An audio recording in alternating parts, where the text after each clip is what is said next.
Hello everyone, I am the director of the Coase Institute of Chemistry. So let's move on to the previous section. We say there are many factors that go into making a good nylon toughening. Then we have talked about the factors above the equipment, how we want to understand the equipment. Then we also talked in the last section about twin screw extruders. We prefer to choose the right length to diameter ratio and a higher torque.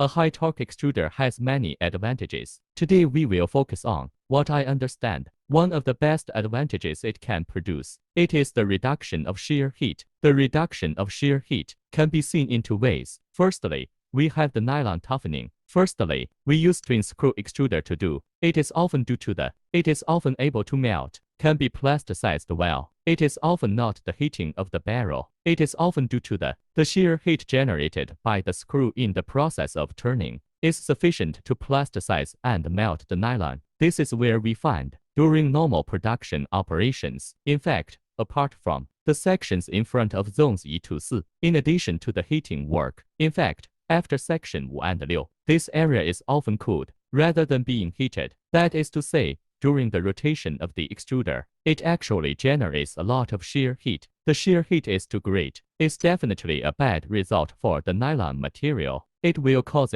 properties of the nylon during the toughening process be destroyed. Performance degradation. The second point is that when we have a certain combination of screws and a certain viscosity of the material and the speed of the main machine, the material passing through a certain section of the extruder, it is also subjected to a certain amount of shear heat. If we use a extruder with a higher torque, that means that we can, in a unit of time, the amount of material that passes through, more material can be passed through this area, then the average shear heat received by the material heat is relatively low. That time we can effectively reduce material. In a fully plasticized and molten state, the shear heat is lower so that the modified material properties can be better maintained. So we say the higher torque can bring about a reduction in shear heat. Do you agree with me, guys? Follow Coase to reinvent the value of materials.